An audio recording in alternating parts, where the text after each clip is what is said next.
Regardez Vie de famille avec la Mutuelle Saint-Martin, la mutuelle chrétienne de santé aussi au service des familles.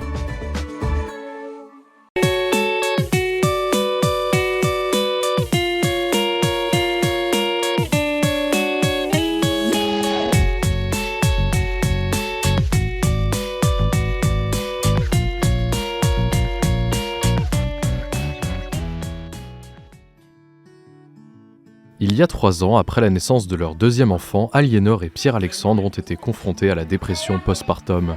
Après un deuxième accouchement très compliqué, Aliénor a vécu une profonde détresse sans parvenir à mettre des mots sur ce qu'elle traverse. Une année de souffrance et surtout d'incompréhension qui a beaucoup fragilisé leur couple.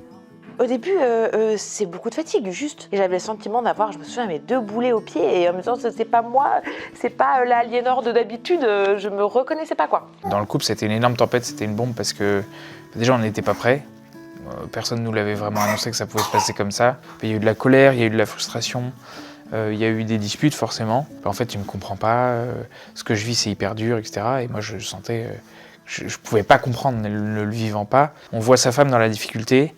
Et on n'a pas de solution. Je pouvais être très dure avec toi, je pouvais être pas forcément très sympa gratuitement parce que j'étais un animal blessé, quoi. Je sais même pas de quoi j'avais besoin au final, mais je te disais à chaque fois, j'ai l'impression que tu fais pas, tu devrais faire quelque chose.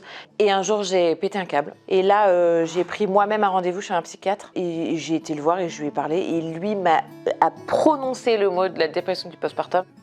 Grâce à ce diagnostic posé, un nouveau combat débute pour le couple, une grosse adaptation pour Pierre-Alexandre qui l'a bouleversé dans son rôle de père et de mari. Je pense concrètement, ça a été beaucoup la rassurer en fait, sur son rôle de mère notamment, parce que je sais qu'à l'époque elle me disait mais je me sens pas une bonne mère. T'es une bonne mère, je te vois, je sais que c'est difficile, je suis là, tu t'en sors très bien. Il faisait en sorte d'être présent aussi physiquement, donc effectivement, dès qu'il pouvait rester en télétravail, il restait en télétravail. Ken, effectivement, j'avais carte blanche sur les activités qui me faisaient trop plaisir. Les enfants, ils le sentent hein, quand ça va pas et que les parents se sont engueulés, clairement ils le sentent. Donc le rôle, ça a été encore une fois de rassurer. Là, c'est une période compliquée parce que papa et maman, ils sont fatigués, maman, elle est fatiguée. Et de montrer des gestes d'amour aussi envers Aliénor pour qu'ils comprennent que on s'aime toujours et surtout se pardonner aussi devant eux. Je pense qu'on a appris à énormément communiquer, à tout verbaliser, c'est-à-dire que le moindre petit besoin que lui a ou que moi j'ai, on l'exprime. Et dans notre relation, ça a été un peu un déclic, je trouve. Parce qu'on peut vite s'oublier aussi. Je trouve qu'on peut très vite s'oublier. Moi, je me souviens de ça. J'avais tendance à beaucoup m'oublier parce que forcément, la place de la maladie d'Aliénor, de la dépression, prenait beaucoup de place dans la famille et dans le couple. Donc, bien s'entourer auprès des amis, auprès de la famille, parce que au bout d'un moment, avec la fatigue, etc., tu en payes aussi un peu les pots cassés en tant que papa. S'ils ont longtemps eu du mal à prier ensemble, la foi et leur sacrement de mariage auront aussi été d'un grand secours durant cette période. Sans soutien avec notre foi, c'est vrai qu'on se serait senti encore plus seul. Force de l'engagement du mariage catholique, c'est que on a pris un engagement devant Dieu, on s'y tient. D'ailleurs, notre évangile de mariage, c'est sur la maison bâtie sur le roc, qui ne bouge pas malgré les tempêtes. Et pour moi, c'est une belle métaphore parce que c'était vraiment ça. Et je t'ai souvent demandé pardon pour le coup, en me disant le pauvre, je le malmène. Et je dirais que oui, le plus beau des cadeaux que tu m'as fait, c'est d'être un roc. Aujourd'hui, notre amour est carrément plus fort. Et c'est avec la guérison d'Aliénor et surtout cette nouvelle complicité que la famille a accueilli Auguste il y a 4 mois.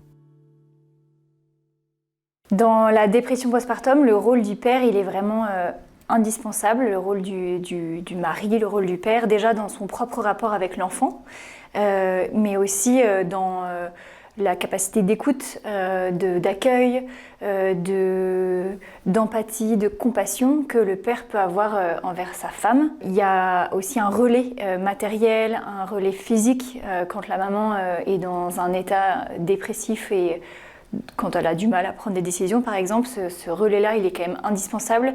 Parfois, un relais affectif avec le bébé, justement, si la maman est dans la capacité d'exprimer son affection à son bébé. Peut-être que pour un moment donné, l'effacement du père, le côté peut-être un peu épuisant, hein, malheureusement, c'est un peu un passage obligatoire parce que il y a une complémentarité dans l'aventure conjugale et quand l'un est fragile, l'autre peut-être doit être plus fort. Il y a des pères qui peuvent être assez perturbés ou qui sont dans une forme d'incompréhension quand ils voient que leur femme ne va pas bien ou qui se disent je ne sais pas trop ce que je peux faire, je peux rien y faire.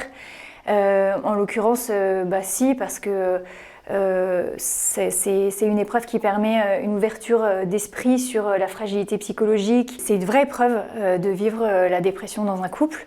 En revanche, ça peut aussi être le moyen d'apprendre à s'aimer en vérité, à laisser tomber peut-être certaines facettes qu'on avait envie de cacher ou qu'on n'avait même pas vues d'ailleurs. Et là, c'est un moyen de se redire oui, c'est un moyen de se rechoisir en vérité dans ce qui fait sa fragilité, ses failles, sa capacité d'écoute, d'essayer d'être dans l'accompagnement. Vraiment juste de dire je crois en toi, je sais que tu vas réussir à traverser ça et je suis à tes côtés et je serai là au début, je serai là au milieu et je serai là à la fin de cette épreuve.